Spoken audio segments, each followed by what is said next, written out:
Hey guys, and welcome to the John A. McCabe Show, where it's all about accelerating your authority in your business or field of expertise. And we do that by helping entrepreneurs, business owners, authors, experts, speakers get seen, get heard, get noticed on any device, anywhere, anytime in as little as 15 hours, also known as the Authority Acceleration Blueprint. Now today is Real Estate Investing Monday, and unfortunately my guest was unable to make it for today's show, which means today I have a great lesson lined up for you.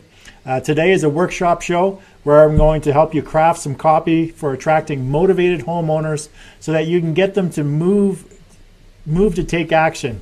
Now that action is to get them either to give you a call on the phone, send you an email, or have them visit your website. But it's all about moving those motivated homeowners to take some kind of action with you. Now it doesn't really matter what exit strategy that you're focusing on when it comes to real estate investing. The bottom line is really the same. It doesn't matter if you want to do your first deal in the next, or your next deal in the next 30 days, 60 days, or 90 days. It all starts with having leads or opportunities that you can follow up and analyze and make offers on. Now, if you're wanting to increase the number of leads and opportunities, then there's three things that you need to have. Now, the first thing is you need to have a marketing strategy. Who are you going to target? What areas of the city are you going to focus on? And how are you going to target these areas? Are you going to use online, offline, a combination of the two? And the second thing is, what kind of system are you going to use to market? Do you have a way to screen some of the leads? Are you driving them to a website, to a specific phone number, to an email? What action do you want that lead to take, and how is it going to be handled? Now, the third thing you need is you need to know what you're going to say in your marketing material on your websites, letters, ads, etc. Now this is going to get the attention of your ideal target market and make them want to take action. Now today we're going to focus on the third piece, what you're going to say, and I'm actually going to walk you through some examples of creating marketing materials today during the show that's going to help you attract more leads and opportunities. So on today's show, we're really going to get into creating some copy that you can actually use from the show in your marketing materials based on who your ideal target market is going to be, what their pains, fears, frustrations, or ambitions are, and how your solution can help them. So be sure to stick around. When I come back, we're going to dig into creating some content for your real estate investing business. So just hold on. I'm just going to do a quick transition and I'll be right back. All right, so thanks for joining me on today's show. And if you're a full-time or part-time real estate investor, brand new, or maybe you're a veteran, then today's show is specifically for you. As a real estate investor myself and someone who built their business based on the power of marketing, I know what it takes to generate leads and opportunities and to be able to convert those leads and opportunities into deals. Now in real estate investing, just as any business, how effective your marketing is will really determine how busy you are. So doing your first deal or your next deal in the next 30 days is easily attainable if you have enough leads or opportunities coming in the door. But it really boils down to what you're doing to fill the lead funnel. Now today we're going to discuss and work through some marketing that will get you crystal clear on who your ideal target market is for the different strategies, and create some ads and marketing material that you can use to help generate those leads. Now during today's show, we're going to accomplish a few different things. First, I'm going to help you get crystal clear on who your ideal target market is that you want to attract.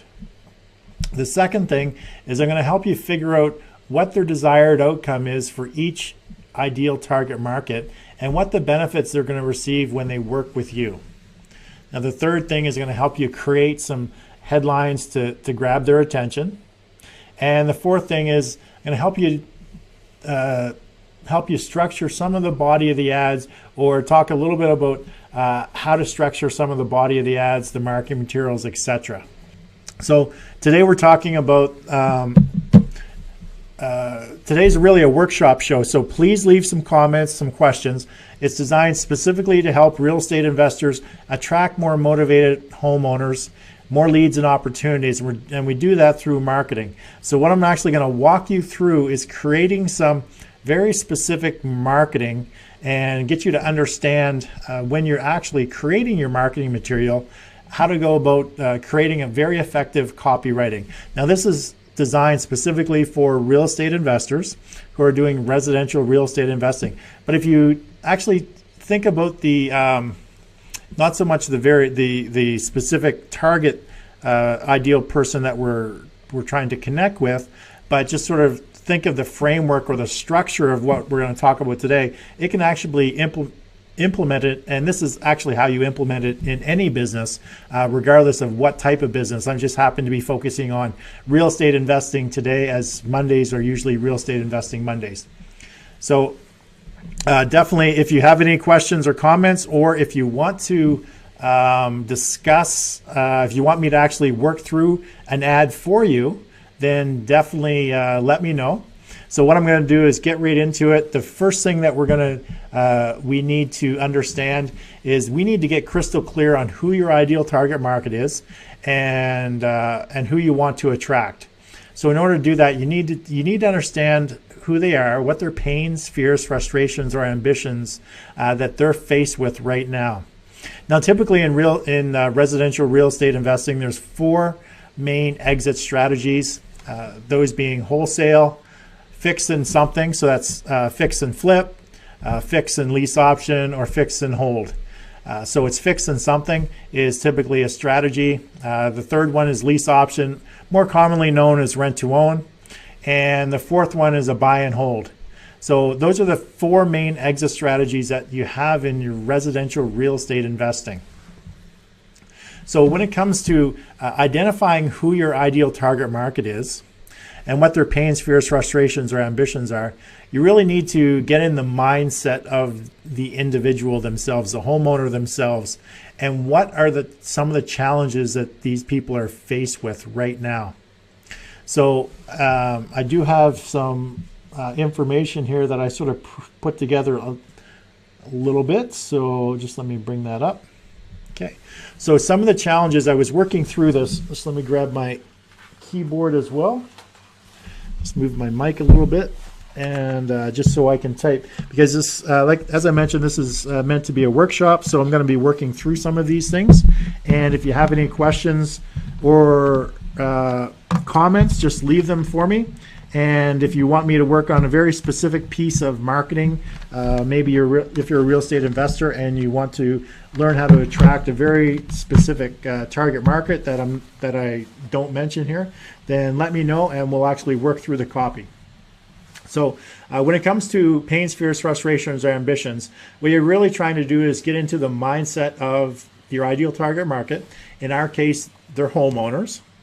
So what are the challenges that our homeowners are faced with right now? So I put down a few. If you see something that's not on the list, just type it in the chat and then I'll add it to the list, because we're going to be creating some copy for these particular individuals. So just get my mouse on the right screen. So the first one I have is a homeowner who has a home that's not selling. So this is an individual who maybe has a home on the market. It's been on the market for 90, 120 days. In my city right now, we're seeing that. The average time on market for houses that are selling today are close to 60 days. So there's a lot of homes that are on the market for 120 or more days. They just aren't selling at all. We have a large number of inventory on the market, and it's definitely more of a buyer's market right now. So homes just aren't selling. So we have a lot of people with the challenges that their home is not selling today. Excuse me. Now, another challenge people may have is they either want to sell their home or they have their home on the market right now. And one of the reasons it's not selling is it needs to be fixed up, or if they don't have it for sale, it's because they want to sell it, but they can't afford to fix it up before they put it up for listing. So there's a lot of homeowners out there who have lived in a home, and now maybe they've lived in it for 8, 10, 15 years, and they haven't really done any upgrades to it. So maybe it's outdated. Maybe it needs some new paint, new flooring, things like that. And the homeowner just can't afford to spend the money to get it what we call show ready, meaning they can't afford to get it in a situation or get it into a state where when somebody walks through the door, it's like the wow factor, right? Because if you have a home that's sort of been lived in and it does not show very well and it needs to be updated, the carpets are well worn or stained, there's a lot of nicks or the walls are discolored from their original color, the cupboards are 8 to 10 years old, 15 years old, and they really haven't been upkept. You have an old low end countertop, the sink in the washroom is sort of out of date. Things like that can really detract from somebody actually wanting to buy that home, the end user wanting to buy that home. And normally in those situations, for a homeowner to get good top dollar, they actually need to invest the money to actually fix it up. So there's a lot of situations where homeowners just can't afford to fix it up. Now, another classification or another challenge that people have is they can't afford to sell their home today. And I see a lot of that lately with homeowners who bought their home closer to the peak of the market. They bought with 5% down, and typically when you buy with 5% down, you have to put mortgage insurance on it, and the mortgage insurance is anywhere from 3 to 4% of the overall purchase price. So in actuality, you're almost 100% financed. And if you own a home less than 10 years at 100% financing, everyone knows that at the very beginning you're paying, the majority of your payment goes towards interest and a smaller amount goes towards principal.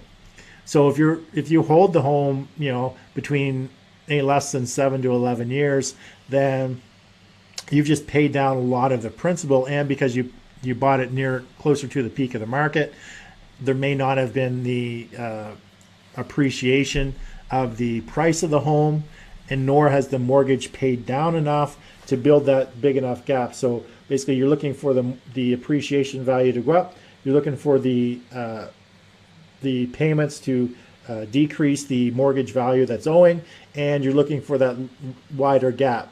So what's been happening is in a lot of areas is the price has not been going up nearly as far.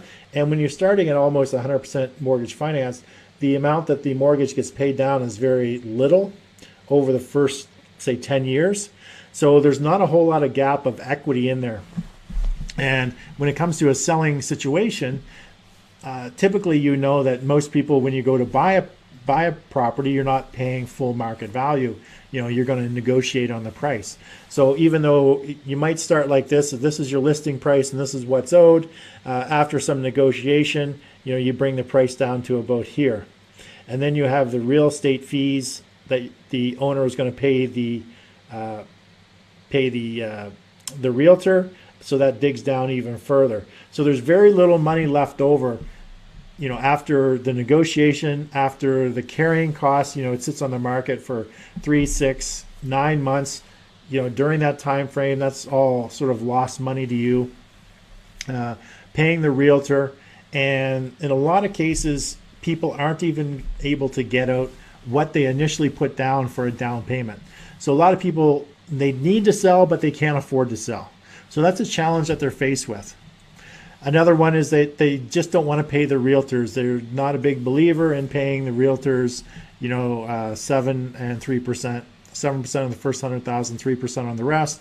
So, in a lot of cases that can add up very considerably, anywhere from 10 to 20,000 on your average single family home. So a lot of times people don't want to spend that money on a realtor. Nowadays, we're seeing a lot of huge payout penalties. So people are getting dinged by the bank immensely with breaking their mortgages. So it's very important when you renew your mortgage or you get a mortgage, you understand the fine print and you understand what the payout penalties are going to be when you if you break that mortgage. So a lot of the lenders that are sort of advertising the lowest interest rates have the largest payout penalties within the mortgage documents themselves. So be very crystal clear as a homeowner.